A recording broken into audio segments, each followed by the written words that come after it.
So welcome to our discussion panel with Max Elbaum and members of Portland DSA's new Red Caucus. This really is our first public event. So can I get a show of hands real quick for who is a member of the Red Caucus? Cool. A lot of people who aren't. That's great. So thank you everyone for being here.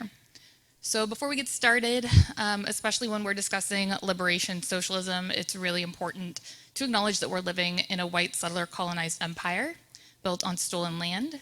This country has achieved its wealth through slavery, war, and domination. That said, we're very excited to have Max here as our featured speaker.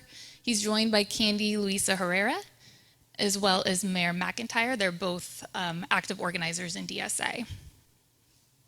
By the way, Max has 3 copies of his book up here. I think they're $12 a piece. Usually they're $20, so it's a great deal, so let him know afterward if you're interested in buying one.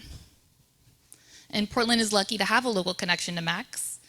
Jamie Partridge is one of those 1960s radicals who turned to Lenin, Mao and Che and worked with Max during the late 80s and early 90s in a new communist movement group called the Line of March. So thank you very much, Jamie, for bringing Max here. Get a round of applause for Jamie.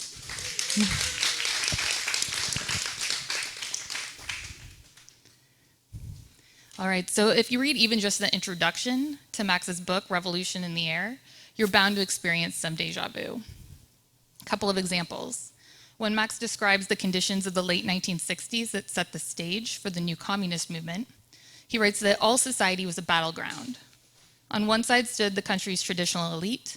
On the other gathered millions who were no longer prepared to accept unequal treatment or unjust wars. Many, he wrote, seeing how intransigent the establishment was in resisting racial equality and defending imperial prerogatives, decided the system could not be reformed. They also concluded the power of the oppressed was on the rise, and the strength of the status quo was on the wane. By early 1971, public opinion polls showed upwards of 3 million people thought a revolution was necessary in the United States. And tens of thousands believed revolution was not only desirable, but possible, and maybe even not too far around the corner. So what happened? Hopefully tonight we can talk a little bit about what went wrong, what went right, how our current movement can avoid repeating any mistakes. So Max will kick things off, then we'll hear from Candy and Mayor. And as the conversation gets underway, we'll also open it up to you all. We'll have questions after they all speak. And with that, I will hand it off to Max.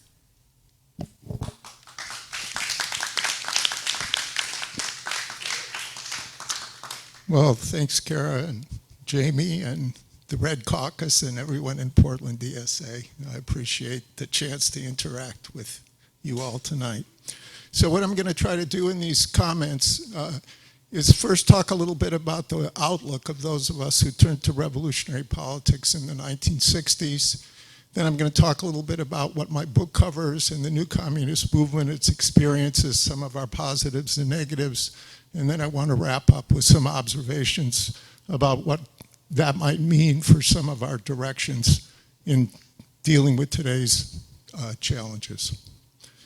You know, there's a lot of romance about the 1960s, but besides everything else, it was a period where we all directly experienced or witnessed tremendous horror and destruction. This is a generation, I'm from a generation that was traumatized by the prospect of nuclear war during the Cuban Missile Crisis. It was the era of assassinations. I can remember where I was when Malcolm X was shot, when Martin Luther King was assassinated, 2 Kennedys assassinated, Fred Hampton, the chair of the Black Panther Party in Chicago, founder of the first Rainbow Coalition in that city. We all saw, or if we didn't directly experience, the kind of violence unleashed on civil rights protesters. And of course, there was Vietnam. And unlike today, the Vietnam War was brought into every home, every night on television. Now the killings are hidden. But I think from the time I was 17 until I was in my early 20s, I saw somebody shot every night on the nightly news. And it meant that people my age, thousands, millions of us, watched on TV live when that US officer with a lighter in his hand said we had to burn down the village in order to save it. So this was a period where we lived with a lot of horror and pain and sometimes true desperation. But there was another side. Even against all that horror, it was a period of tremendous optimism and almost utopianism. And it had roots in real material conditions.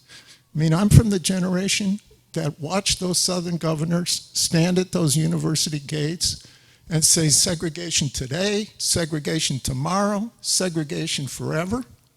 2 years later, Jim Crow is overturned with the passage of the Civil Rights Act in 1964 and the Voting Rights Act in 1965. And the Black Freedom Movement, which was the anchor of 1960s struggles, didn't stop. It in fact accelerated and became more militant, broader, and more radical. Vietnam, even though it was facing genocide, more ordnance dropped on Vietnam than in every theater of World War II, was winning. After the Tet Offensive in early 1968, it was only a matter of time before everybody knew the U.S. had lost. And you know, today, your generation, the U.S. doesn't win its wars. These wars, Afghanistan, Iraq, you know, what's going on in Yemen, they're just these endless wars without a victory by, you know, just carnage.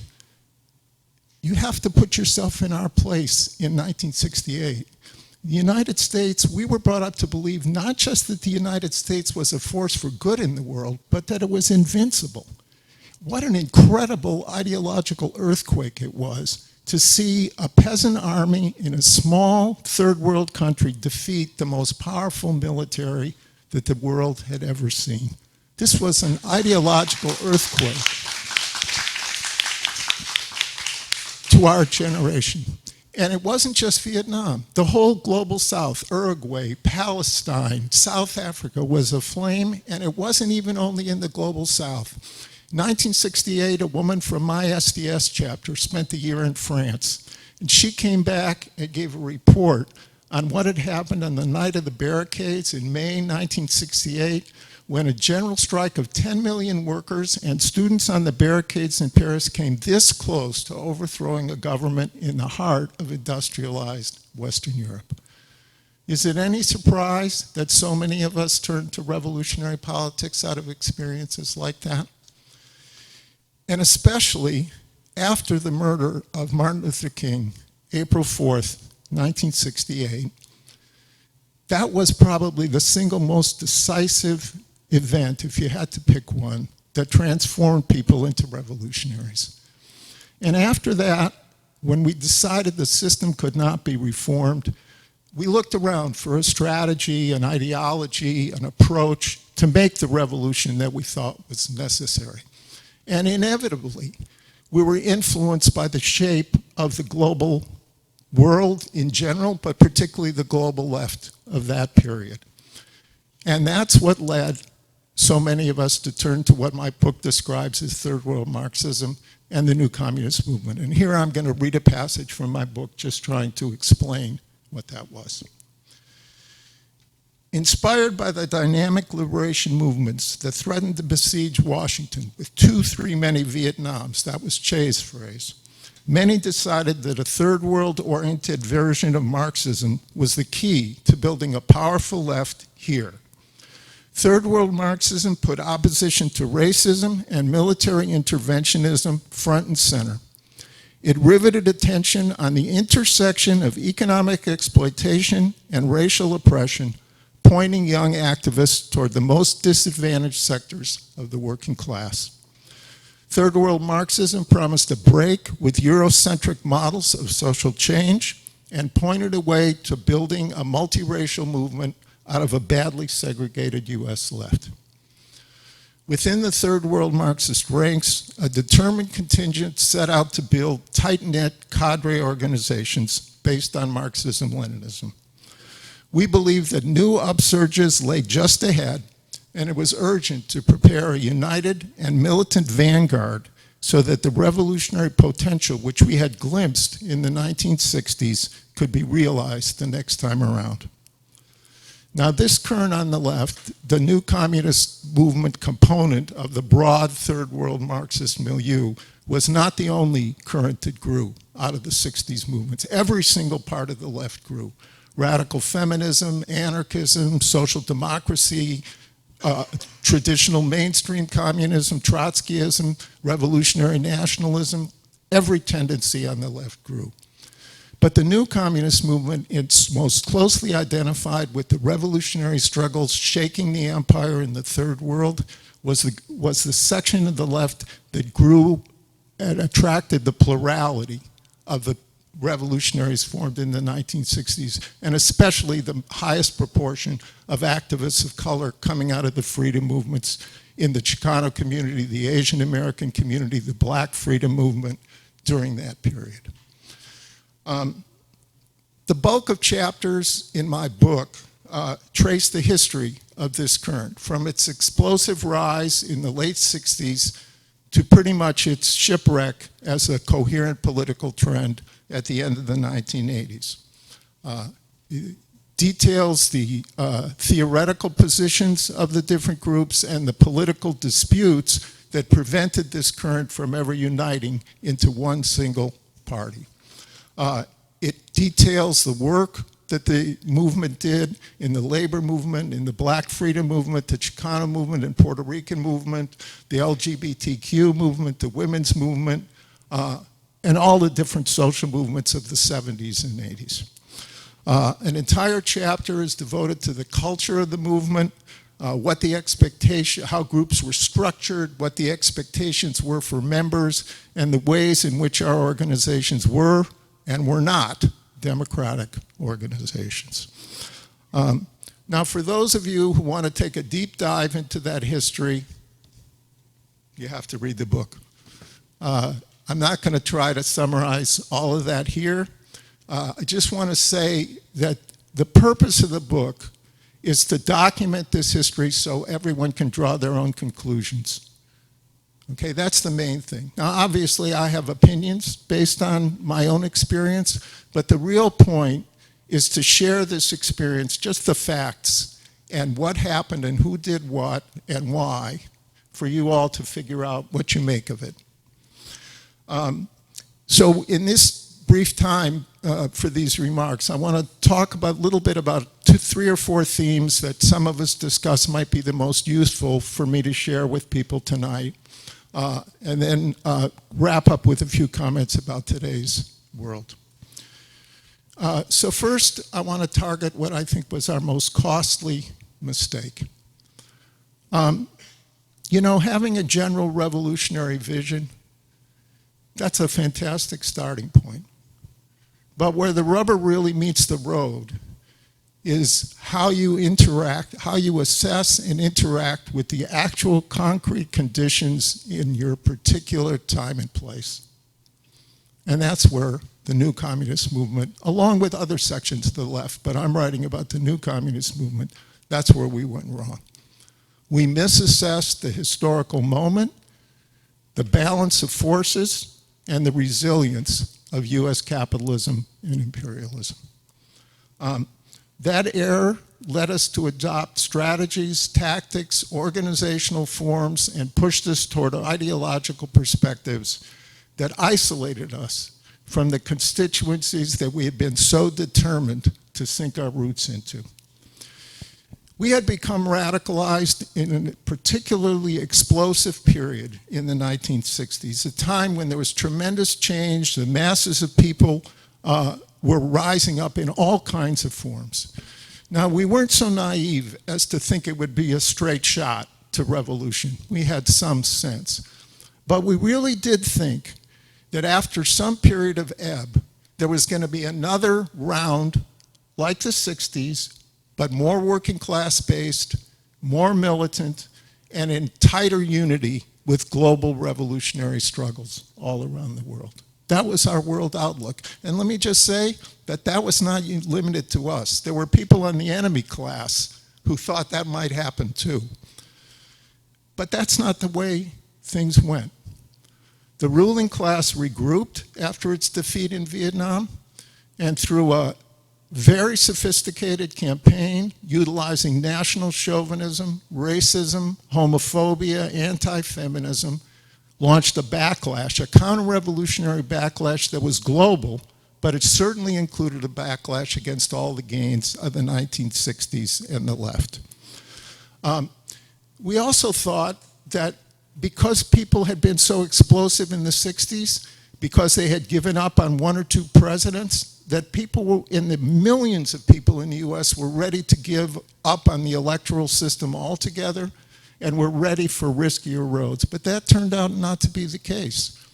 The ruling class was resilient enough through that right-wing offensive and through the economic, technological strength of US imperialism and some of the weaknesses and mistakes of the revolutionary movements around the world, they were able to regroup. And masses of people, they had to retrench. They lost the Vietnam War. There were big blows struck against racism. But they were able to regroup, and so masses of people turned toward less risky ways to fight their defensive battles. Electoral politics, policy fights, lobbying, and so on. And we had forgotten the admonition of many great revolutionaries that what's obsolete for the revolutionaries is not obsolete for the masses. You know, revolutionary propaganda only gets you so far. Millions of people don't become radical or revolutionary because of our propaganda. They become radical or revolutionary when they're fighting for something that they want and they're stymied. And they won't take riskier roads. Why would people take riskier roads if less risky roads are more available? So people have to learn through their own experience. And we need a big dose of hard-headed realism to go with our revolutionary passion.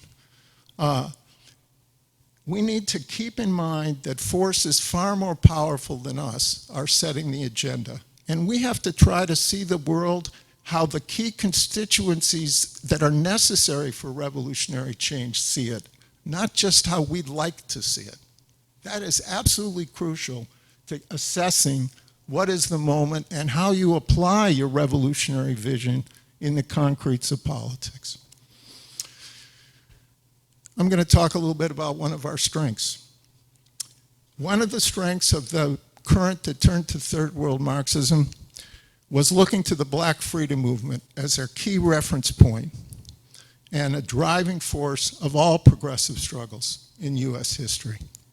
You know, a strategy for change in the United States has to be rooted in the particular history of the United States. And one of the key particularities, Kara mentioned this in her opening, Native genocide and the enslavement of people of African descent. The enslavement of people of African descent and black labor not only built US capitalism, but built global capitalism. This is a mainstream idea now. There's works in mainstream academia in the last 2-3 years. The half has never been told by Baptist, Empire of Cotton by Sven Beckert, that black labor and slavery were central to building the US and the global capitalist economy. But back in the 60s, it was W.E.B. Du Bois and the left, and that was pretty much it, advocating this perspective. And flowing from that perspective, it's not just at the labor side, but it's the movement side.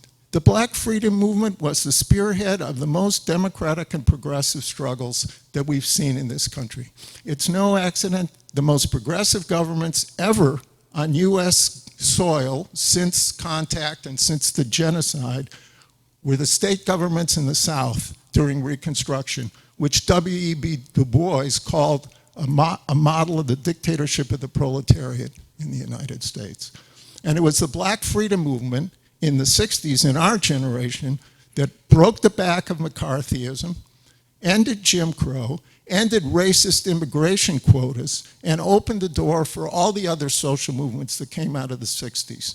The women's movement, the LGBT movement, the modern environmental movement, all that came off the spine of the Black liberation movement, the movements in other peoples of color. The point is that US society and US capital has been racialized from the very beginning, not just in terms of ideology, but in terms of the very class formation and class structure of the United States. It's racialized. So the black movement and the movements of other peoples of color are not simply movements of the oppressed that should be supported by the working class movement. They have a class, a democratic, and an anti-capitalist thrust in their own right. This was something that was right in the face of those of us in the 1960s. It was just in your face. There was no avoiding it. Today, for reasons we can discuss, it's not in everybody's face the way it was then. But it's still an underlying truth of US society about the way that a revolutionary movement has to look at the freedom movements of peoples of color, as well as the workers' movements and the complicated ways in which they intersect. I want to touch on two other points. One is about cadre, and one is about internationalism. So on cadre, cadre organization has a bad name now because that was a terminology that was used to refer to the kind of sects that we built in the new communist movement. They were narrow, they had to be ideologically monolithic. Cadre had a connotation of you were a cog in the machine and you followed the line determined by the Central Committee. But there's a broader meaning of cadre, which we started with and we sort of lost along the way, which is cadre are people who learn the skills of revolution because they're trying to move the political project forward. And they learn particular skills because they want to devote a significant portion of their time, energy, and talent to making that political change. No political project succeeds without people who are willing to do that. So you have to develop cadre, people who devote a portion of their life to making change and learn the skills. They're different skills. Some people are organizers, some people are writers, some people do the finance work. Every part of work is equally valuable. None of this hierarchy that the intellectual work, so-called, is higher than the shit work. Every single contribution is absolutely necessary. And we need to have people who are skilled at every single part of political life. And that's what building cadre means. And it doesn't mean that organizations that have grown to a large size, whether it was the Communist Party in the 30s or DSA today, has some percentage of people who make that commitment, and then a broader layer of people who support those politics, but either because of personal inclination or family responsibilities or what have you, they don't do that day to day. So the new communist movement had some important strengths in training cadre in the positive sense, even though we built organizations that were too narrow and gave that sort of a bad rap for your generation. Internationalism. As I said and read the passage, you know, for us, the movements in the third world against empire were just like the Black Freedom Movement. They were unavoidable, and they were a central axis of struggle in the 60s because that's the way the globe is organized. Yeah, it could go on forever here, but so solidarity and peace, stemming the hand of US intervention on the peace side, and solidarity with our counterparts, people who were struggling for the same thing we were struggling for in other parts of the world, that was a big strength of the new communist movement, that people really internalized that concept. Now, we made a bunch of mistakes in that. Sometimes we tried to emulate their strategies. Well, a strategy that might have worked or done well in Cuba or Vietnam was not going to work in the United States. But the fact that we recognized how important it was and that we also thought we had something to learn from revolutionaries in the third world, not just teach. You know, American centrism isn't confined to the right. There's a lot of US centrism that penetrates the whole society, including the left, as if we have the wisdom to tell everybody else how they should run their revolution or what's wrong with what they're doing. Now, it doesn't mean you accept what other people do. You don't have your criticisms, but the notion that we have something to learn from revolutionaries in other countries and from masses in other countries is a very important component. And the new communist movement got that right. We didn't do it right in every case, but it was a strength. The last thing, it's harder now for a whole complex of reasons. Our period, the main anti-imperialist forces in the world were countries that had set out on the socialist path and movements led by the left.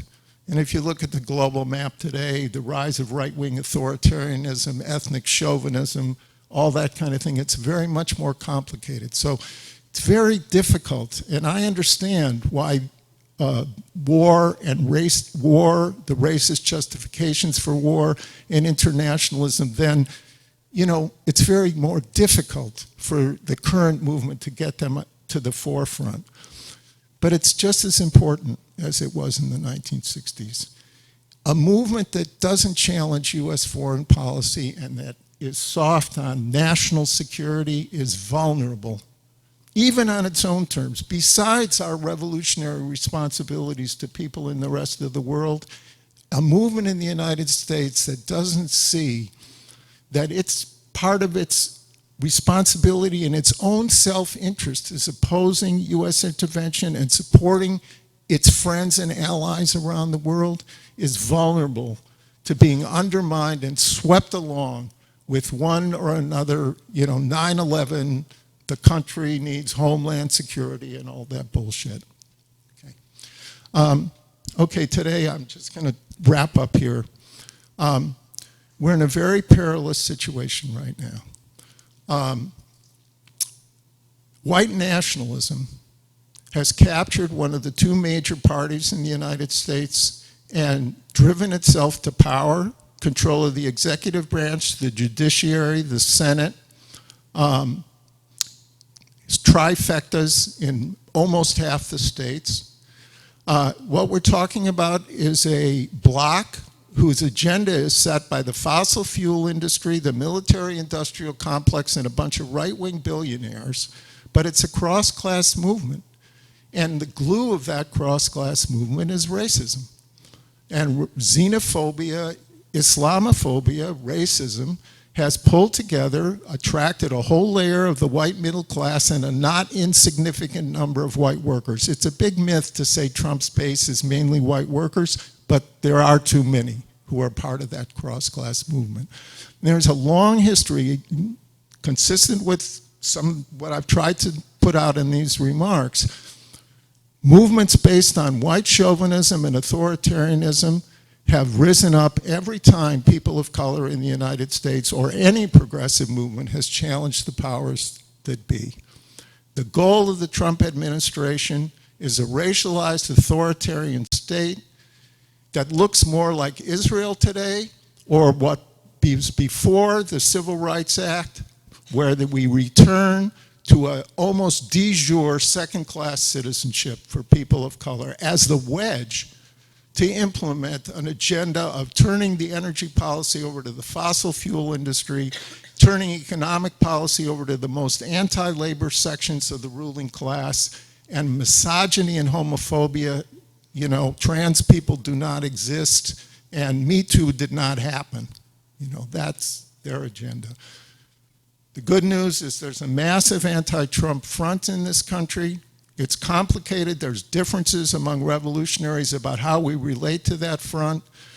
But in my experience, and I think experience has shown, you can't fight all sections of your enemies at once. You have to take advantage of differences within the ruling elite.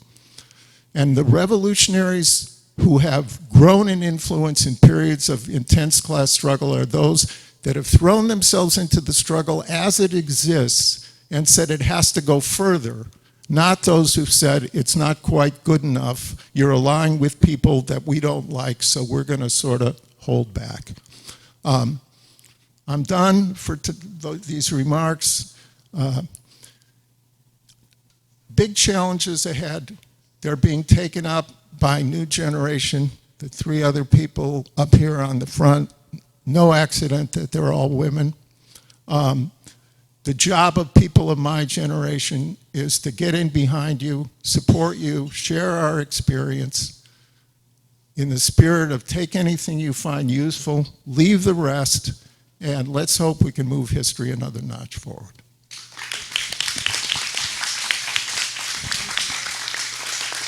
Thank you so much.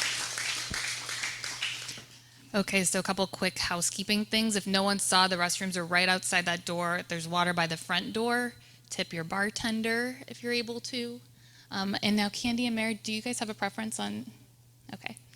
So I'm going to introduce Mare, who's going to go first now. Mayor McIntyre recently joined DSA after 12 years in the ISO.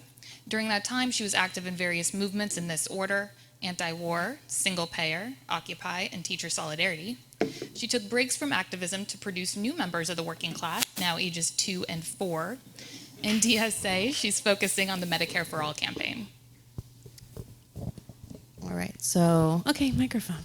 Hi, first I just want to thank Max for this excellent history, and of course Jamie, who wrote me into being up here, and thank you to all of you as well for listening to me, and thank you to the Red Caucus, and thank you to DSA for being so welcoming. So 4 months ago, the ISO collapsed, and we can talk more about that. International Socialist Organization. Yeah, so I'm going to talk a little bit about my reflections from what Max said and some comparisons to what happened in the ISO. So I'm just going to bring up my Google Doc really quickly.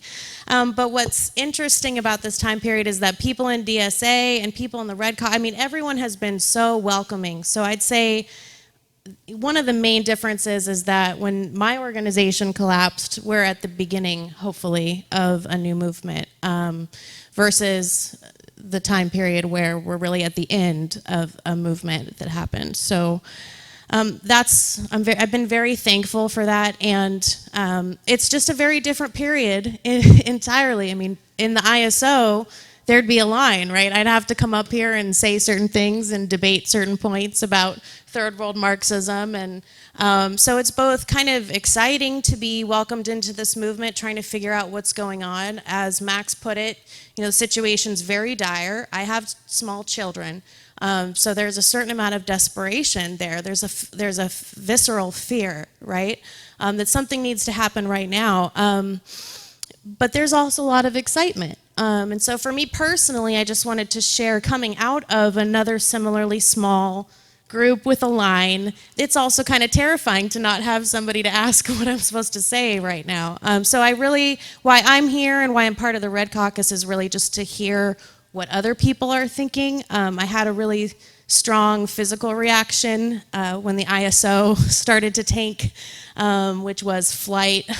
And I need to know everyone around me who's interested in socialism, whatever that means, revolution, self-defense, immediately right now, because I didn't have the organization I was part of for 12 years. But there were also good things about being in that organization, as Kara kind of pointed out, that I was able to be involved in movements, and it's actually funny tonight to recognize people from my Facebook feed, but also different movements I've been part of. And it's nice to have some freedom to figure out what I want to do and what I personally think at the same time. So yeah, it's just a very different period. I think another key difference between, you know, the ISO, when we're talking about the line, is that the ISO developed in 40 years of a downturn of neoliberal reaction, right? So as opposed to having the majority of its membership having experienced that surge of the 60s and 70s, you know, the majority of its membership are really recruited in a time without that experience. And, you know, the other thing was the opposite perspective, which was not that revolution was right around the corner, or there's a next big upsurge coming, but that, you know, that we kind of had to hunker down. I mean, it was a really pessimistic perspective in a lot of ways, and we organized on college campuses was kind of the main perspective around the ISO, and that on the one hand, you know, the negative part about that is the huge contradiction if you're a socialist and you're looking for class struggle and all these other things, but what it allowed why it lasted for 40 2 years was because there's a constant, surge of people that you're recruiting on campuses. So there's a lot of limitations in that. I don't think there's much of a comparison in terms of where it's coming from, but what is a clear comparison is this need to have a line and a really isolating effect that has. But I just want to share, what I've been thinking about daily is compare that to DSA, which is this broad tent. Sometimes perhaps too broad, but that's what's bringing people in and allowing us to even have these discussions. So do I think it can exist like that forever? No, I don't think that makes sense to me. I think there's a lot of contradictions there. People will need to prioritize. People are gonna, this primary season, the next couple years, a lot's gonna happen. But I wanna be with people having those discussions about what is the right way forward. Even just in the last few months, people, revolutionaries I respect, talking about Bernie Sanders and electoralism. I mean, this is just the most anathema stuff to me from 12 years in the ISO. I have no experience in it, canvassing. I think I volunteered for Osberg once and cried because I couldn't get any money and I never wanted to canvass again. Or the Measure 66 and 67 a few years ago, I was like, no, never again. Meanwhile, I did paper sales weekly, but that's a different. I think the last thing I want to say about the ISO, and I'm happy to talk more to people about my random thoughts about it, but is that the ISO was trying, the membership was trying to make changes to relate to this new period. And because of the way it was organized, we found out more and more about as it went into collapse. We weren't able to make those changes sooner, fast enough, just to democratize things, to be more engaged with this movement that was happening. And personally, I think that the changes should have come a long time ago, started. More around Occupy. It was really a turning point for a lot of things, I think. And so we can reflect on some of those lessons. And on the one hand, I guess what I'm saying is I appreciate all these limitations of the line, but there's this one thing. The ISO, when it ended, was only, 600 to 750 people, maybe 900 generously. But it turns out it seemed bigger than that to a lot of people. And part of the reason why it seemed bigger and why it was able to have certain impacts that it did was because people had shared priorities. So I don't want to get rid of the idea entirely of some kind of discipline. I just think when it's so small and isolated from real struggles, it makes it this kind of toy Bolshevism stuff, right? It's it doesn't really make sense when you're having a study group, on campus, to have those kinds of ideas. But it did keep a lot of these debates alive, and there's a lot of good reading and that we can share with a new generation of people. But those are just some of my random thoughts. I guess the other questions I have for other people in DSA and outside of it are exactly the kinds of thing that Max was bringing up. I mean,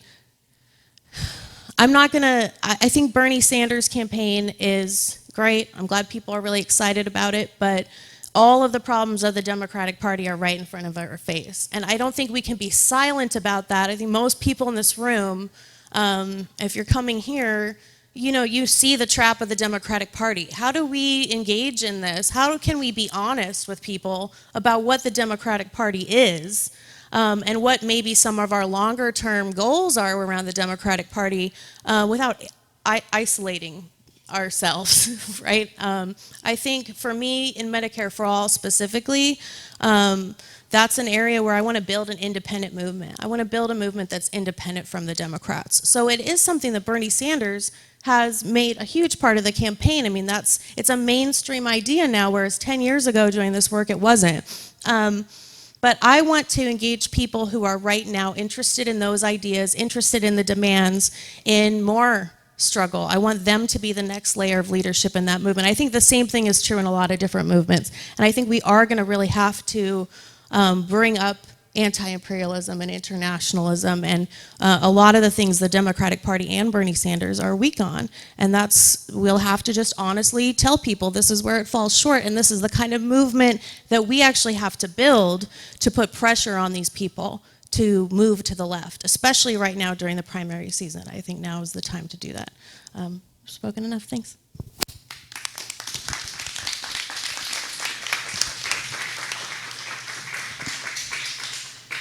Thank you, Mayor. So up next we have Luisa Herrera, who is the Portland DSA Internal Organizing Committee co-chair, along with Keith Guthrie, who's been doing AV tonight. Thank you, Keith.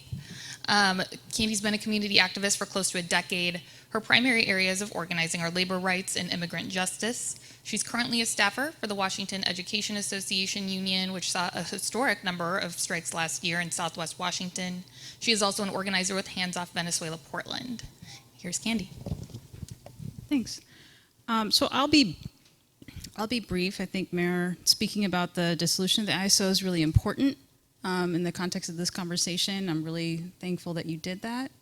I myself, I used to be, when I first started organizing, I was with ISO, and so I could certainly speak to a lot of the limitations of that type of organizing. I remember I'd recommended, like, so we worked on a homeless rights campaign, and then I mentioned something about, like, oh, we should go get a beer together, and they were like, oh yeah, but you got to read this book first. I was like, oh, okay, I'm never going to join this group. Even though I continued to organize with them and actually learned a lot in terms of the technical aspects of community organizing. And I was in college at the time, which was particularly interesting because I'm a formerly undocumented immigrant.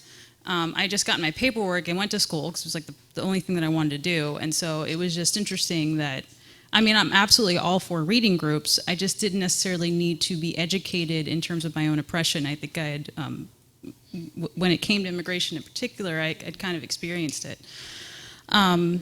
So Max, thanks so much for those comments. I have family members who said, like, oh, you should have been active in the 60s. And the first thing that comes to my mind is I absolutely don't want that. The 60s were a violent, murderous time. And I actually don't, I wouldn't necessarily want to have been exposed to how much violence that was going on at the time, especially with regards to race riots and stuff like that. In terms of, the new communist movement in juxtaposition to DSA, and particularly with DSA being a Big Tent organization, there are definitely strengths and weaknesses there. So for me personally, having organized for close to a decade, I was kind of getting tired of having meetings with like 5 people. So that's a big benefit of DSA, that you get exposed to lots of different types of people, right? I do that in my union work, right? I get exposed to every type of worker you can imagine, right? And it gives me, I hope it has helped build within me a skill set to be able to talk to different types of people. For instance, there was a teacher who, in one of my locals, very conservative, very much like pro-NRA, and wouldn't join our PAC because of the positions that the teachers union took on guns. That position being, of course, that most teachers don't want to be armed. And so he refused to join the PAC. That said, during the strikes, he was one of the most gung-ho, best organizers during the strike. So, those are the types of things that we have to reconcile when we're exposed to, normal people. Normies, we call them, right? Non-organizers. And so doing that through a Big Tent organization, it's part of what you need in order to actually build a movement. Now, the con with that, obviously, is that DSA, as far as I can see, is not international, at all. And then often, this is very much my opinion, takes really terrible positions on international politics. And so that's kind of that's often what you get, in my opinion, with social democracy, is you have a good analysis on class, but a long pattern of being wrong on imperialism and national oppression. And so, like I said, being exposed to, or working, I don't want to say being exposed, working with lots of different types of workers,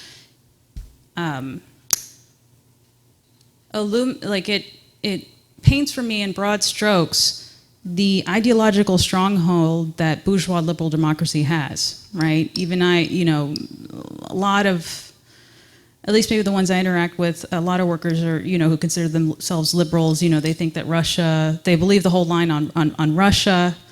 They believe that, there's members of the cabinet that are, in collusion with the Kremlin and all this nonsense, right? They genuinely believe that. And so it's really important, and I think it has to do with this kind of, like I said, the stronghold that this idea of liberal democracy has on many of the middle class people that I work with. And I also wanted to, and so me personally, I do believe that having radical internationalism within an organization is absolutely critical. Particularly with regard to the Black freedom movement, right? And that, like Max said, being kind of a watershed for our movement globally. And understand how important it is that we understand that chattel slavery is not just the economic foundation of the United States, but also the ideological foundation of this country as well. There's a very good book called The Counter-Revolution of 1776. I was just discussing this with my homie Juno. At the 4th of July party, that there's a Black historian out of the University of North Texas who argues that very solid, very heavily researched arguments that the U.S. American Revolution was really in reaction to the abolitionist movement that was going on overseas. It was really only a matter of time. The writing was on the wall that the abolitionist movement was going to come to the United States and slavery was going to be illegal, so that the U.S. Constitution was really carved out in a way that still enshrined the institution of slavery, right? And so that's the foundation of this country, like I said, not just economically, but ideologically. And so, within DSA, when we struggle with the significance of the national question, if it's just a matter of race, right, something that we all acknowledge is socially constructed, you're left with two bad conclusions. One, it is a distraction from the class struggle, since we're all just workers, right? You have some of those, some folks in DSA who are class reductionists, right? Or two, the fight against racism is just a fight against a social construct, an idea, which puts the blame for the whole situation on individuals, of whom white workers is the largest section, right? The whole thing going back to Trump, what Max said. But if it's a question of national oppression, which is imperialism, then the whole relationship between the working class and the Black freedom struggle makes sense from the perspective of shared material interests. And so that really informs particularly my interest in Venezuela, and why I'm so active with Venezuela, and why I won't shut the hell up about it. I'm actually giving a Red talk on Sunday about Venezuela. And I'm excited to say one of the events that we have coming up is an Africana Studies professor out of Boston who's going to be giving a talk on Black liberation within the Bolivarian Revolution. And how, going back to what Max said, it's not just a matter of solidarity, it's recognizing that we have a shared material interest with these socialist movements in other countries. So that's the end of my comments. Thank you.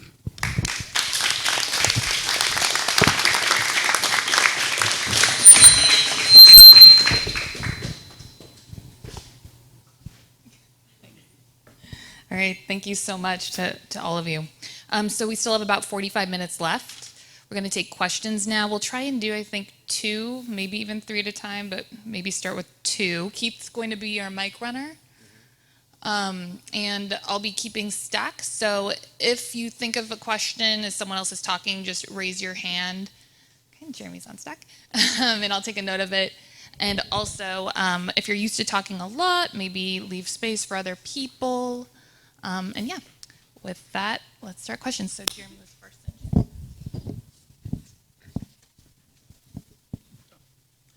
Oh, I guess I'm first. All right. I just want to thank you, Max, for coming to town, and thank you, your panel, for speaking tonight.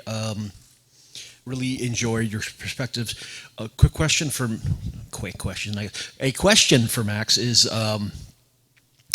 curious what you think of in what ways is the current situation with DSA, I guess, different from how it was with the SDS in like the in the 60s, and I guess what ways is it similar, what ways is it different? Thanks. Thank you all. In somewhat a similar question, but also specifically organizationally, the DSA convention is the annual or every 2 years primary democratic organizing body for DSA chapters across the country, and that's coming up this year in August. And one of the major debates that's happening right now within DSA is about the direction of the future of the organization. In particular, where we should be focusing our organizing and our resources. And there's several currents, but some of them heavily prioritize external organizing and doing a lot of outreach in this moment to other people who might be open to our ideas. And there are other people who want to invest more heavily internally in the organization in terms of political education, other types of kind of social bonding and organizational development.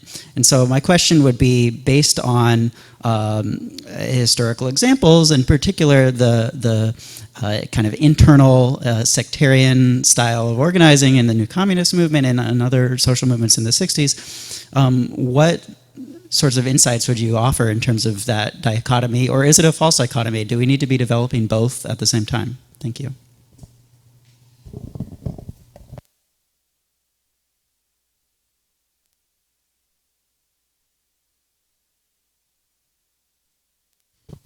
Well, on the first question, what Mayor said is the biggest difference, which is SDS in 1969 had 100,000 members. It was coming off a flow period in the class struggle. DSA right now has 50,000 members and is coming at the beginning stage. We hope it's at the beginning stage of another flow. So that's one big difference. The other difference that's a large-scale difference is at the tail end of SDS, there was a global revolutionary movement. There were countries that had taken the socialist path. There were national liberation movements. The left seemed to have the initiative worldwide. Now, of course, there were debates about exactly what we thought of each of those governments. In China, Sino-Soviet split, so that, nobody thought this was, everything was groovy. But there was a huge left leadership to the global anti-imperialist camp.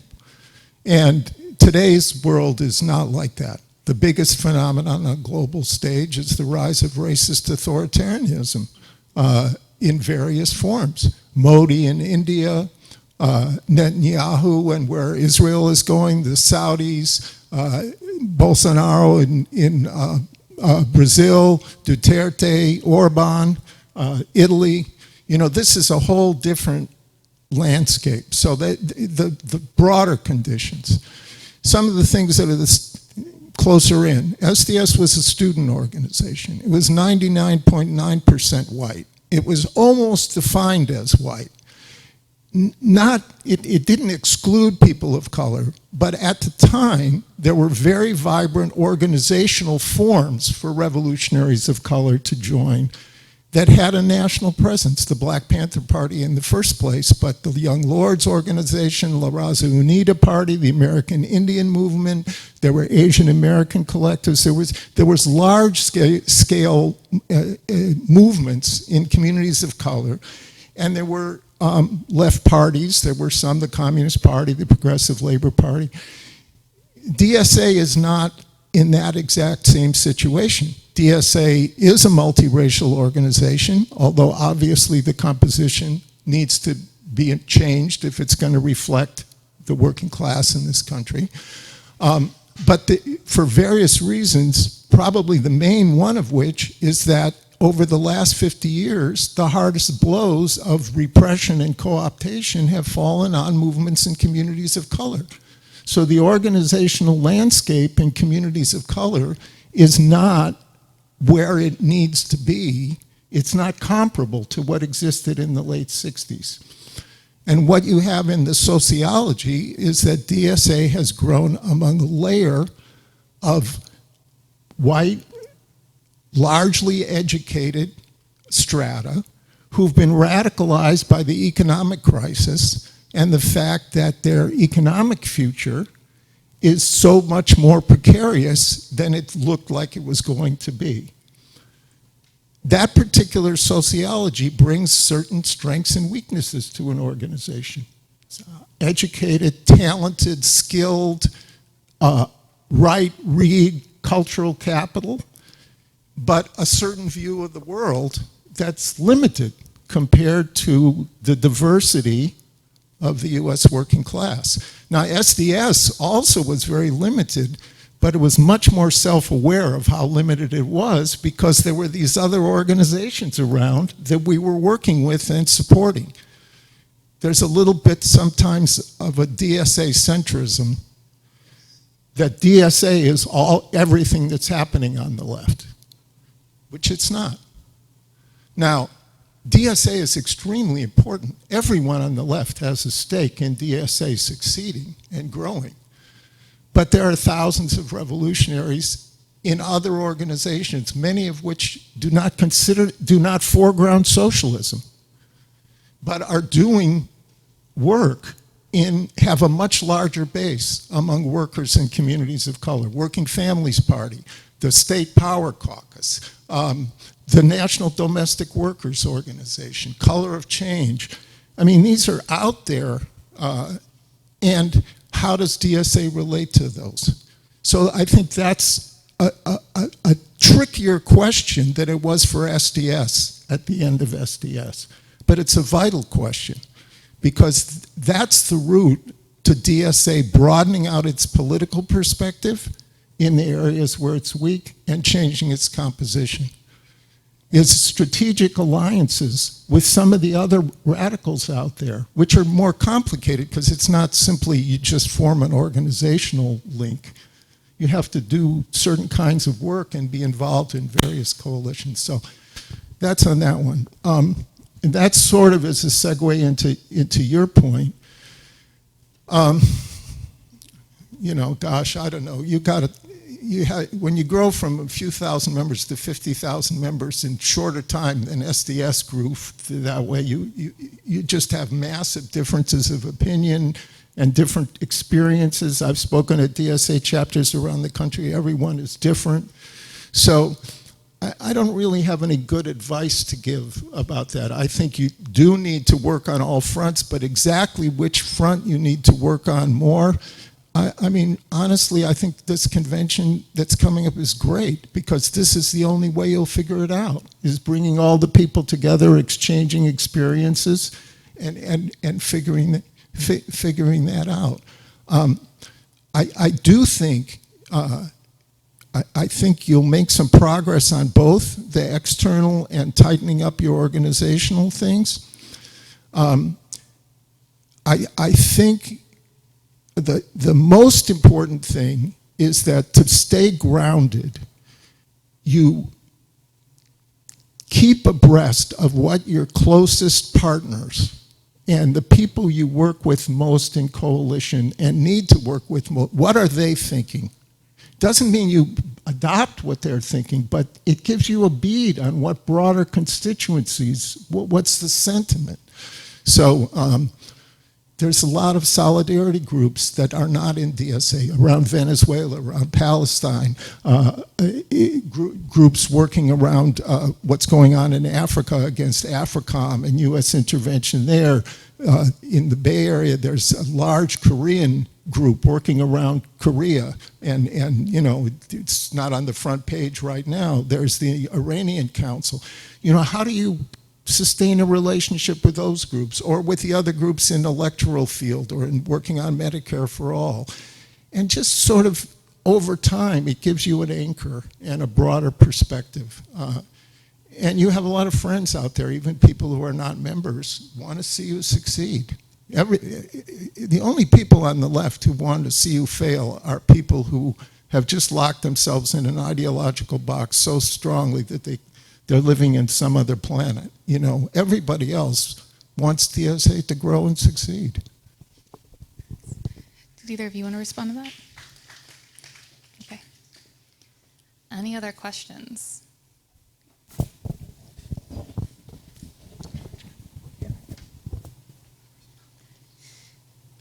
Hi, my name is Izzy, and I'm a member of Anakbayan Portland, which is a youth organization with a socialist perspective based in the Philippines. And a lot of our members are what I would describe as petty B. And I was wondering if you guys had any advice for building with the working class more.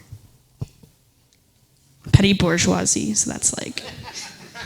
Does anyone want to start that? Mayor, Candy, Max, anyone? Want to do two? Kevin, sure. Kevin, I know, was on stack. Anyone else? Oh, okay. And you, your hand went up first. Question for anyone in the panel. Wondering perspectives on the new communist movement in the past versus communist, Marxist, and/or Leninist, Maoist movements in the U.S. or around the world today.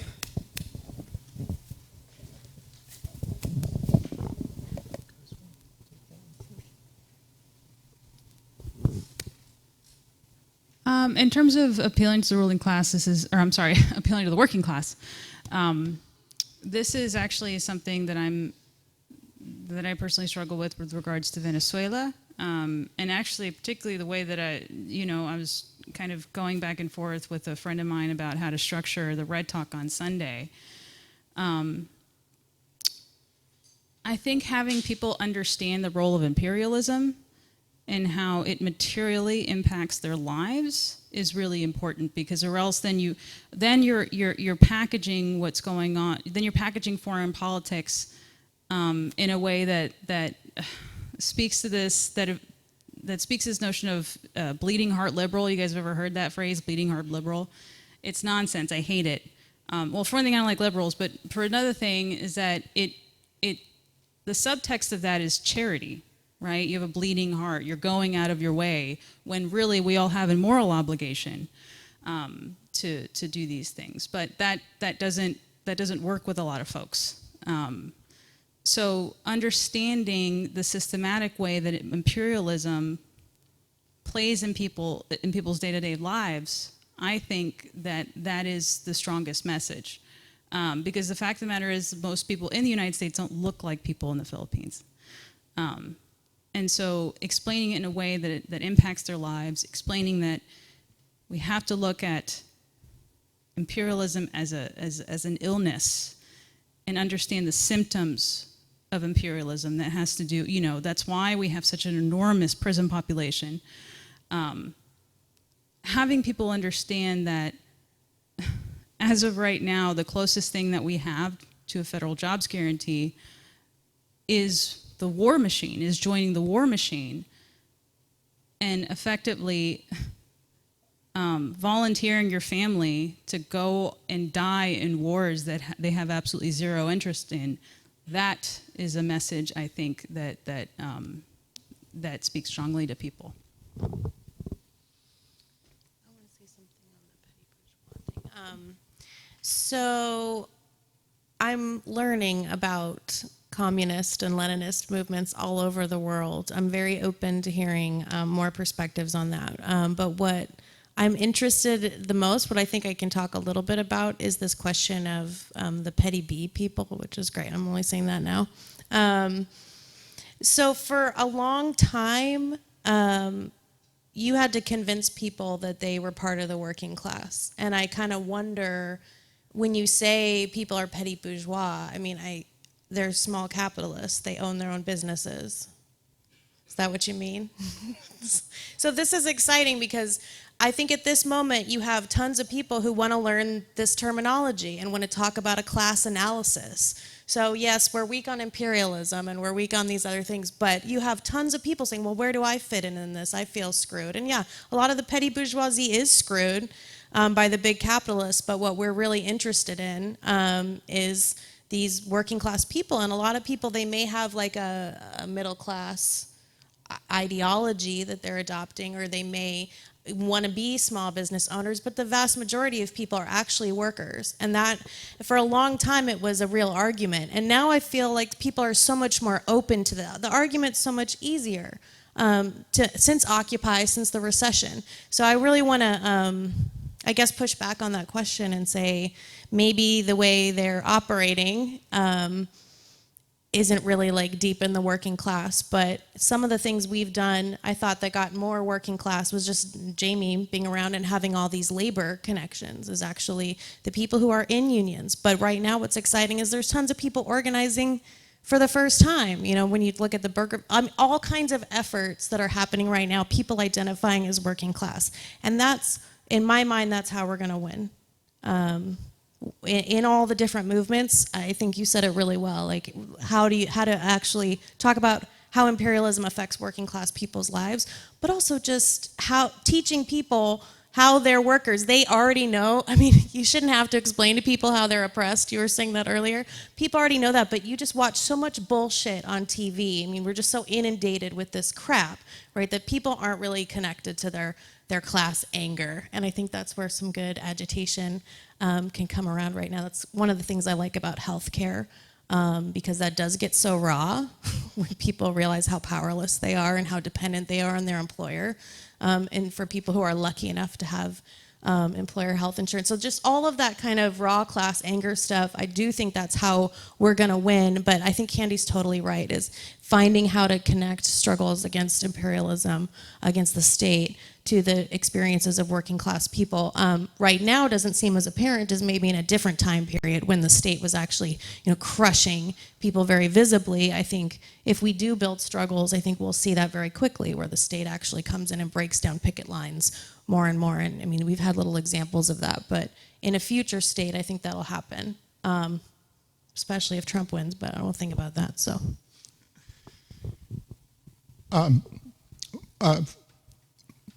There was a Filipino revolutionary organization that was integral to the new communist movement, and how they addressed that issue was doing some research on where there were the highest concentrations of Filipino workers. And at the time, the three sectors that were pulled out were cannery workers, agricultural workers, and healthcare workers. So they organized with the farm workers, which was initially a merger of a Filipino organization and a Chicano organization. The cannery workers, particularly up in Alaska, out of Seattle, and healthcare workers all across the country. They did campaigns around some of the discrimination against Filipinos who had gone to school, professional school in the Philippines and couldn't get licenses here. So I don't know what the situation is in Portland, and I'm a little bit removed from that, but there is, I think, a study of where are there concentrations of Filipino workers, what are their issues? I mean, and that's applicable to other oppressed groups and the working class generally, so on that. The thing about communism, Leninism, and all this, this is a really complicated question. I'm gonna give you my heretical views on this for whatever they're worth.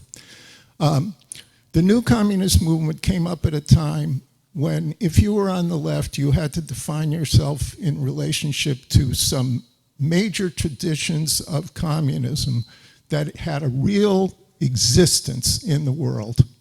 There was pro-Soviet mainstream communism. There was Maoism from the Chinese Communist Party. There was a global Trotskyist movement. And that was pretty much it. You had to pick your team.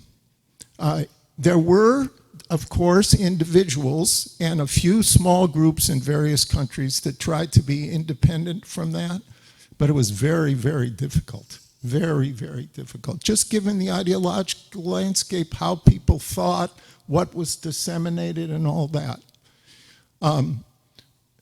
That had its pluses and minuses. That world is gone. That world is gone. Those ideas are still around, but they don't have that material reality that they did then. It's just a different ballgame. And my opinion is that in this new ballgame, defining yourself organizationally as the bearer of a particular tradition is a dead end. Anybody who thinks any one tradition has been right from 1848 till now, and all the others should be labeled Stalinist, Trotskyite, this or that, to me, that's just not materialism. That is not the materialist conception of history, which is the way Marx defined Marxism. So I think we're all, or people are, people can be Marxists, people can be socialists. I think if there are many good people who are in organizations that define themselves by a particular ideological tradition, I respect them as revolutionaries and all that. But I think that is a dead-end road. So we have to figure out something new. I don't know what that is, but that's my heretical point of view. Thank you. So any other questions? Oh, wow. Hey, really quick. Sorry, I'm going to take down names. One thing, I got see, 2 people over here. There was one, thank you. 4. Okay. So one thing we're going to do real quick too is Cider Riot gave us a screaming deal on this space, but we do have to pay a little bit for it. So no pressure, but for anyone who is able, we're going to pass around an envelope. If you have $1 or $2 to donate, that'd be super helpful. And with that, so Kevin, and then. Okay, so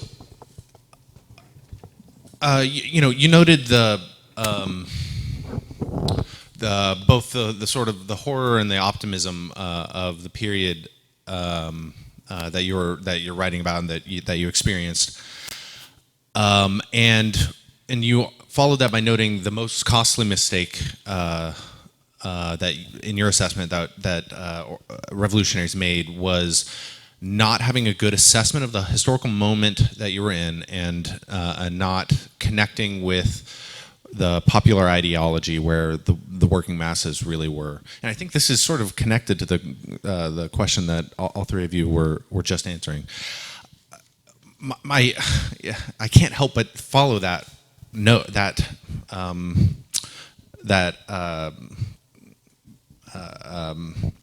your identification of that reality with why is that, and how can we correct that mistake? What do we need to be doing differently now that we weren't doing then? And I have an intuition that the answer is not an ideological one. It's not one that says we need to have the correct ideas. We need to have this correct idea rather than these wrong ideas that we had at that time.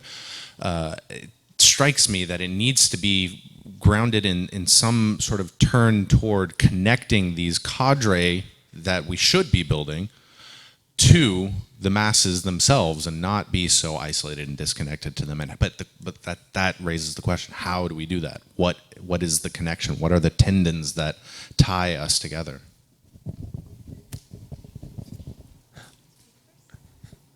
Are we doing one at a time? Or are we gonna 2 at a time? Who's next? Who?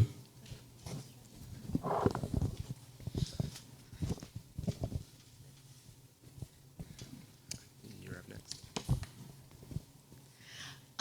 Over the years, I've been involved in a number of struggles, and not electoral ones. But given Trump, the idea of really working in a concerted way on the election is a question. So, Max, you were saying to be where you were advocating to be where people are, and there is a large movement to elect someone who's progressive in the Democratic Party, which is a capitalist party. How do we go about that? Is it worth doing? How do we go? And this is for everybody. How do we go about doing it in a way that's critical yet does something? And yeah, questions about that. Well, on the first point, I think you're absolutely right, Kevin, that there's no formula and no ideology that gives you the answer to assessing the concrete conditions. That is the art of politics, and that's where it's just exactly what you said. It's a reading. our biggest problem was not that we didn't get it right in 1968, 69. Everybody was just starting out.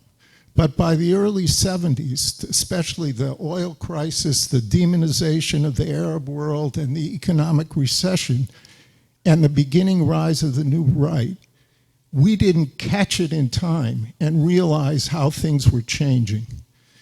And that had to do with blinders because we didn't want to see it. We didn't like it. We were so into our revolutionary bubble that we didn't want to see that the country was going to the right. I'm not talking about some kind of self-conscious thing. It was just, you sort of cherry-picked. You saw the things that reinforced what you already thought. So today, I think it's very difficult. There's two contradictory things going on. There's an extremely dangerous danger from the far right, and there's a burst of energy on the left that we haven't seen since the 1960s. And how you keep in touch with both of those things in their relative weight, that's a real big challenge right now. And the hard part for people on the left is you live in a world of the left. And people are really excited about the fact that there's new motion among people that there wasn't before, and people are changing and moving to the left. And that's great, and we need to nurture that. But how many people here have friends and family who are voting for Trump? How many people spend a lot of time watching the Trump rallies? How many people really have a feel for that culture the way you have a feel for the left culture? How many people spend as much time watching Fox News as you do listening to left podcasts and reading Jacobin and In These Times and all the other left media? So if you want to stay on top of things, you've got to do those things. You've got to go and find out what's happening on that other side. You've got to watch Fox News. You've got to do that. And we also should not ignore the best of bourgeois sociology. Thomas Edsel writes a column once a week, crunching numbers and doing things, all the best think tanks for the bourgeoisie. He writes a column in the New York Times. He's a liberal. So you read his biases between the lines, but it's foolish to ignore it because Marx didn't ignore the best bourgeois thought of his day. Lenin didn't. Why should we? And then there's the direct involvement, which is there's no substitute for having people in the unions, in the mass organizations, in people who then say, hey, you know, I tried to do this, but what Candy said, here's where some of the workers I'm working with are at, you know, and that you absorb that into the organization, and then you make your best guess, and you'll get it sort of right or sort of wrong. But you keep modifying it. You know, I think that's, Mayor was saying that the ISO had a certain idea of what was going to happen, and when it wasn't looking like that, it took too long to change. It was the same in the 60s. The Communist Party thought the unions had to lead the civil rights movement, and when it was the black church, they couldn't figure out how to deal with it because it didn't fit their prearranged formula. So, you know, you have to be flexible on that kind of thing. Millions of people are into elections. They're not going to stop being into elections until things happen that prove that election, you know, the anarchists have a great slogan, if voting changed anything, it would be illegal. Well, it is illegal. For most of them, US history, it's been illegal for people of color and women. And today, that's where we're headed. Within hours of the passage of the Voting Rights Act, the right wing was trying to figure out how to repeal it. The gerrymandering decision by the Supreme Court. So there is still electoral space. People are going to use it, and we have to use it. The question of how we retain our independence within the structure of the two-party system is a very complicated one. There's all kinds of opinions on the left, so it's my turn to give you mine. The Democratic Party is not a party in the way Marx, Lenin, Engels wrote about it.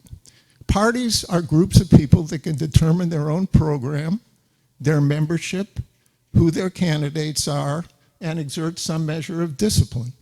That's a party with a political program.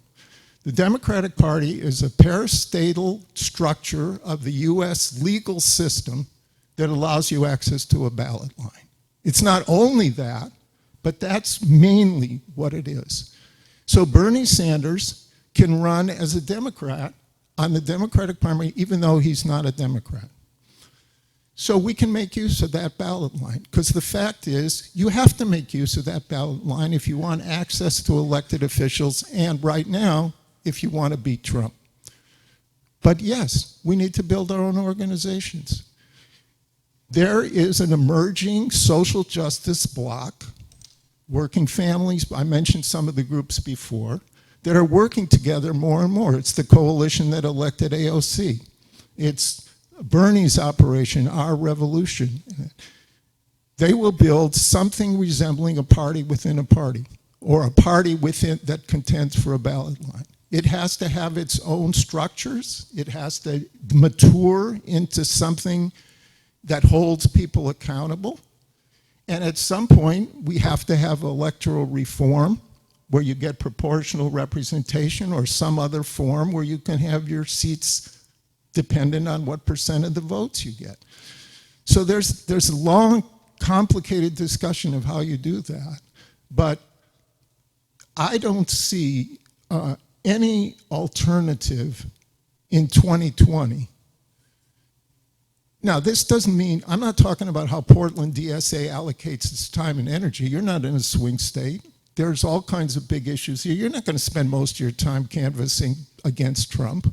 But the message to be sent is that Trump has to be defeated. If Trump is not defeated, there's an interview with the woman from the Sunrise, the head of the Sunrise Movement, just simply on the issue of climate change. 4 more years of climate denialism. You have a 2-year to 3-year-old. This is an existential issue. Doesn't mean that if someone's elected who's not Trump, that we can go home. The contrary, we have to build structures that means we call the demonstration for January 20th, no matter who's elected, and we're out there with another women's march, millions of people. If it's Trump, we're in big trouble, but whoever it is, if it's Bernie, great, but if it's one of the others, push like hell. And my own opinion is that it's not going to be like it was when Obama was elected, because our side right now is so energized, and people will be more energized if Trump is beaten, not less energized. That was great. I think we may disagree on some points, but I like this vision of one of the things we're doing locally in DSA is this kind of field organizing campaign that's uniting a few different things, including Bernie. There's a Bernie checkbox. It's an independent campaign if we vote for it on Sunday. And a Paige Kreisman who's running against Rob Noss, who voted for PERS cuts. So in District 42, who's a DSA member and is our first candidate endorsed from internally. Medicare for All, the forever canvassing on that, and the Universal Pre-K campaign, trying to get a ballot measure for free, universally free in Multnomah County preschool for 4-year-olds, and then hopefully expanding. So what I like is that if your campaign, and there's a checkbox for are you interested in DSA too. So we're building the structures and the skills to organize our own things independent of the Democratic Party in many ways. Yes, using this ballot line in this context, but also our other independent movements. And when we're doing that, I mean, that's pretty anti-Trump if you're organizing for those things during that period. So I think the question is a lot harder if the candidate becomes Biden. I think that makes it, we're still against Trump, but I like the idea of saying, you know, regardless, we're still going to be in the streets and we're still going to build these movements, because even if Bernie Sanders is in the White House it's not going to come from the White House. It's going to have to come, as he says, from the movements themselves, and we can take that and run with it.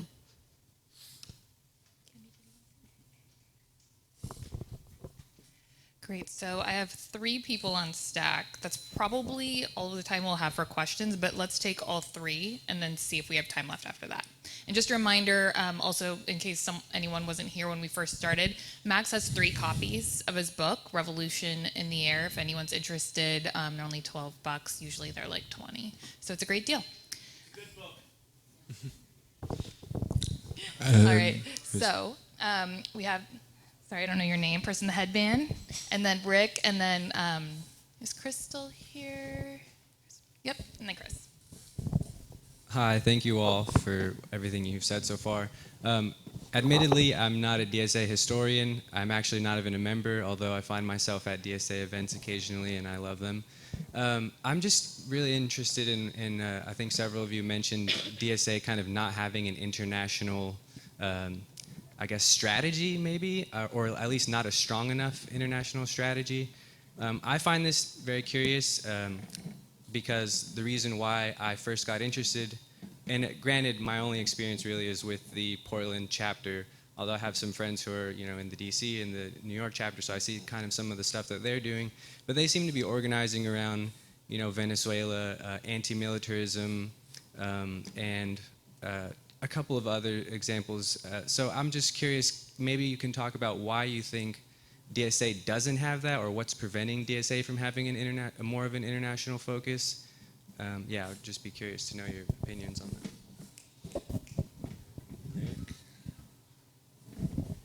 Hi, Max. I read the book when it first came out. I forget a lot of it now. The progression of the organizations that you went through is like SDS and then an organization through the 70s. And then I know you were a founding member of Line of March. And I seem to remember in conversations with Jamie, the involvement of Line of March with the Rainbow Coalition, with the Jesse Jackson Coalition campaign in the 1980s. And I was wondering if you could speak about that transition from more revolutionary politics toward the Rainbow Coalition and your work within that, trying to get traction and sort of more implanting yourself more deeply into sort of a broader working class movement, and how that relates perhaps today to like Bernie Sanders and these campaigns, your lessons from the Rainbow Coalition, basically.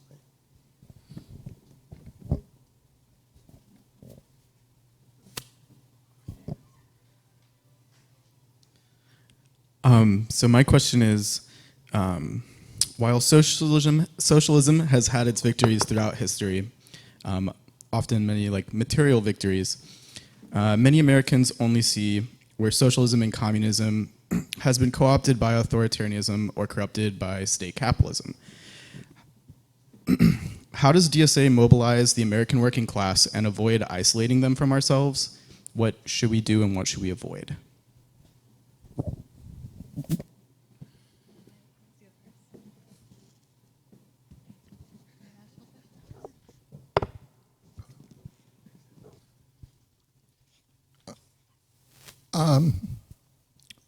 Well, I'm not really, on the first question about internationalism in DSA, I'm not really in the best position to answer that. I'm not involved with DSA in the last few years. I'm not a member either.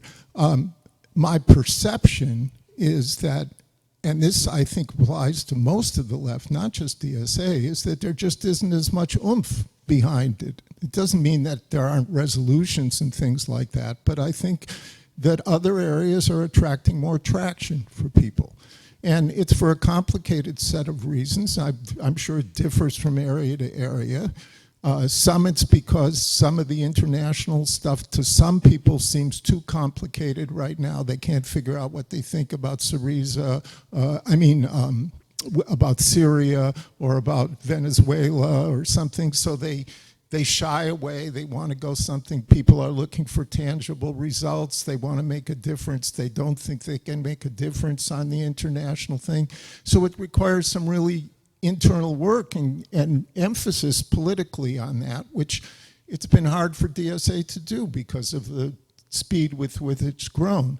And then there's just the fact that, you know, national chauvinism is built into the U.S. You don't, it's one of the harder things for a lot of people new to the left to get into. So I think there's challenges, but I don't think that there's no international work going on with DSA. I mean, there is. People are doing it in the Bay and in LA. There's the people I know in LA and DSA are working very hard, especially on immigrant rights in Latin America and so on. So maybe what, you want to say something about that before we talk about the rainbow and stuff? I mean, there's a distinction between Portland DSA and DSA National, right? And so personally, my comments were directed at DSA National. And particularly some of the things that you read in Jacobin, the articles that they publish on China and on Venezuela, being very critical. And particularly there was an article published by Max Blumenthal and Ben Norton, who are very, very critical of the lineup of speakers that they have at Socialism, which is like, what, an annual conference? It used to be put on by ISO, and now DSA is has been part of the construction of that conference, which is hosting a veritable who's of regime change artists, people who are employed by the National Endowment for Democracy, which are like these international. The National Endowment for Democracy is a holdover from Reagan, and so it's a way for the United States to install nonprofit organizations in other countries in order to help facilitate regime change. And so you have that in Venezuela, you have a National Endowment for Democracy, you have a bajillion of them in China. And so, so yeah, I mean, that's particularly what I was talking about. If you really want to know more, I would recommend that you read that article. And as an example of why it's so hard for the revolutionaries to get on the same side is I could not disagree more with Candy on that. So I think when Max is talking about, bye, no, we're friends. This is that love fest you didn't want to have. So I think when we're talking about some of these questions, there's a lot of baggage on the left. There's a lot of different perspectives, and it's all, you know, the traditions that we're coming from and the perspectives. And you have a lot of people, you know, like Ben Norton and stuff, who put out particular perspectives I don't agree with or respect. But you have some good points too about the role of NGOs and how do we work with that if we're trying to work internationally. I mean, I think we have to learn a lot of this stuff with each other. I mean, so what I'm looking forward to, not that we can just paper over these differences. I think we have to engage in these differences, and we have to do it in good faith. And we have to start from square one and learn it. And it's a lot of work, right? But I'm willing to do the work. I'm sure Candy's willing to do the work. That's why we're up here, and we're inviting other people to be part of that. Okay, this is Big Tent in practice here, right up here. Let me speak to the rainbow issue. So, in the early 80s, after Reagan, there were Reagan was elected, there were various fight back efforts against the Reagan administration. One of the first one was Solidarity Day, called by the AFL-CIO. And it was for jobs, and they added for equality, but they refused to have peace be part of the agenda, because the AFL-CIO was not opposed to Reagan's foreign policy, at least its dominant wing. And for the left, for the reasons I said before, we saw Reagan's election not only as an assault on the U.S. working class and the communities of color in particular, but it was a global counter-revolution. It was meant to reverse the Vietnam syndrome and, you know, go invade other countries and so on. So we were looking for other forms to fight back. And Jesse Jackson emerged out of the black community in the early 80s feeling that they were in the crosshairs from Reagan. And there was a big movement at 1983, March 20 years since the 63 March on Washington, Run, Jesse, Run, and Jesse decided to run for president and set up an independent forum from his campaign, the Rainbow Coalition. And it did. Opposition to U.S. empire and racism were right at the center. And it had a black community base. And these were the constituencies that the new communist movement felt were the most important. And we also felt that we were in a defensive stage and that this was an appropriate level of politics, a peace, jobs, and justice program with a mass base. And Jesse was building a form, the Rainbow, that had elected structures and had the potential to be an independent project that would fight for the Democratic Party ballot line. That was the thinking. And it did, for 5 years, that was the center of gravity of opposition to Reaganism. Jesse went to picket lines, broke down racism among a lot of white workers in other parts of the country. It was a bridge between the revolutionary organizations that were in the Rainbow and broader constituencies. And there were some real achievements in connection with the Central America Solidarity Movement, the anti-apartheid movement, and on Palestine, which at the time, this is before the US policy was 2 states. 2 states was a left thing at that time. I mean, we were for a democratic secular state, but in the of US politics at that point, recognition of the PLO, and Jesse was hugging Yasser Arafat, so we got in behind him. We didn't see any problem with that. Now, it didn't work out, and it didn't work out at the end of the 80s, basically for 2 reasons. The left was the left wing of the Rainbow was in crisis because of what was going on internationally. All those groups were in a crisis because of the changes in the Soviet Union, Tiananmen Square massacre in China. So we were going through ideological crisis, and the balance of forces was not in our favor. So Jesse cut a deal. Ron Brown met with him and said, look, if you cut loose this independent thing, you can be a progressive voice within the Democratic Party. And he took it. And we were too dependent on Jesse because we were too weak. That's the danger of the Bernie Sanders campaign. It's the same thing. Now, Bernie's not Jesse. Frankly, Jesse had better politics than Bernie on race and internationalism, but Jesse was more of a maneuverer than Bernie is. There's somebody who wrote an article about Bernie, said, Bernie can't sell out because he's such a creature of habit, he wouldn't know how to do it. But any movement that's too dependent on 1 or 2 people, whether they're candidates or leaders anywhere else, is in trouble. So you have to build a structure that can sustain that, and that is not easy. I mean, you're talking about having to build a structure that can influence national politics in a country of 340 million people. So we're not talking about an independent group of 900 or even 10,000. Until you get a bloc that represents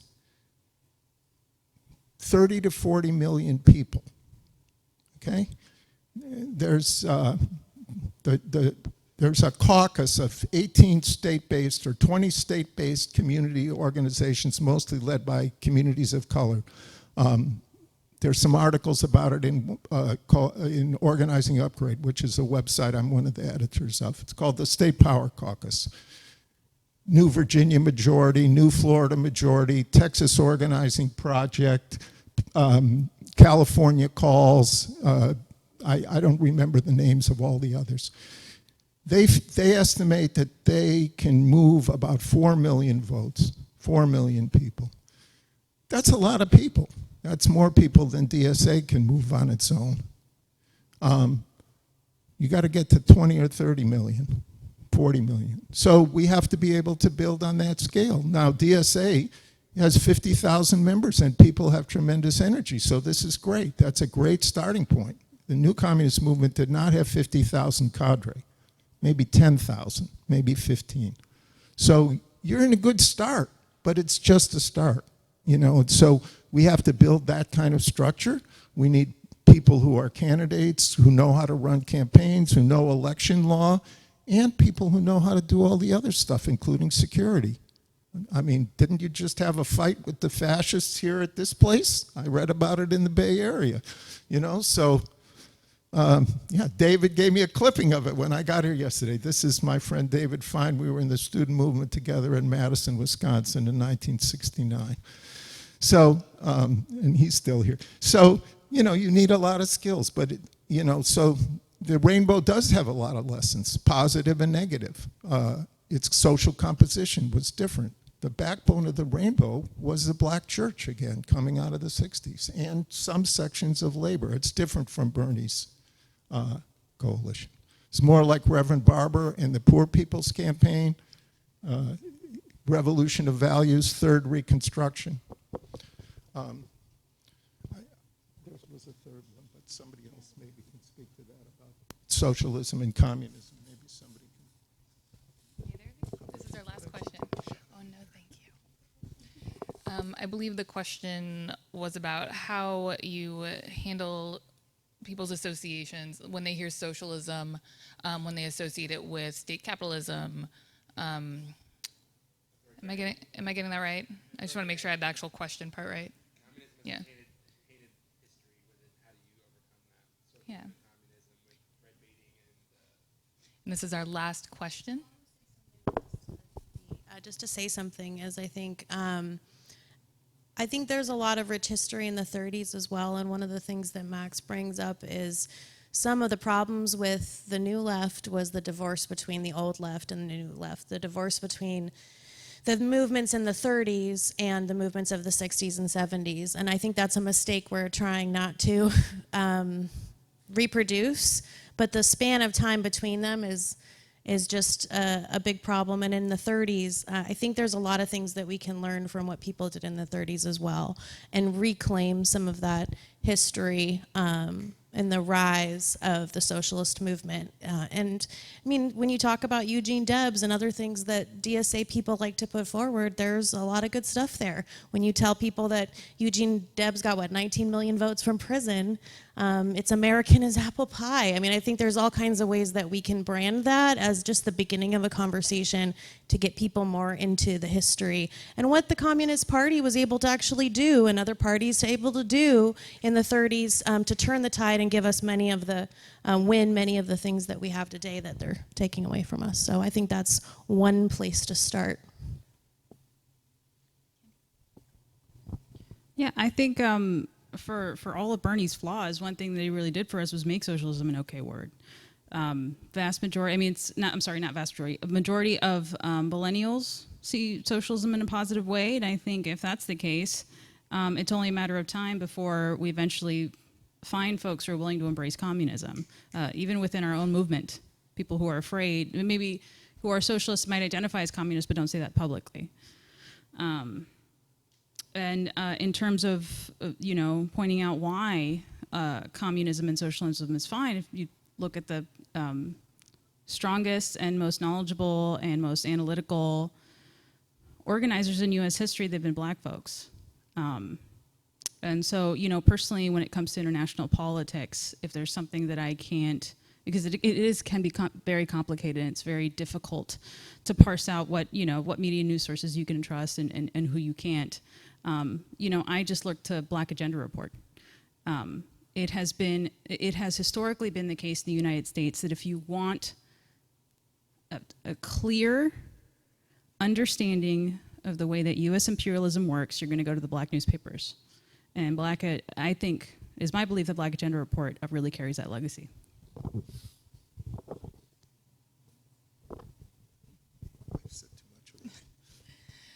Okay, well, thank you so much, everyone, for being here, and thank you for your great questions, and thank you so much, Candy, Mayor, and Max. It was great.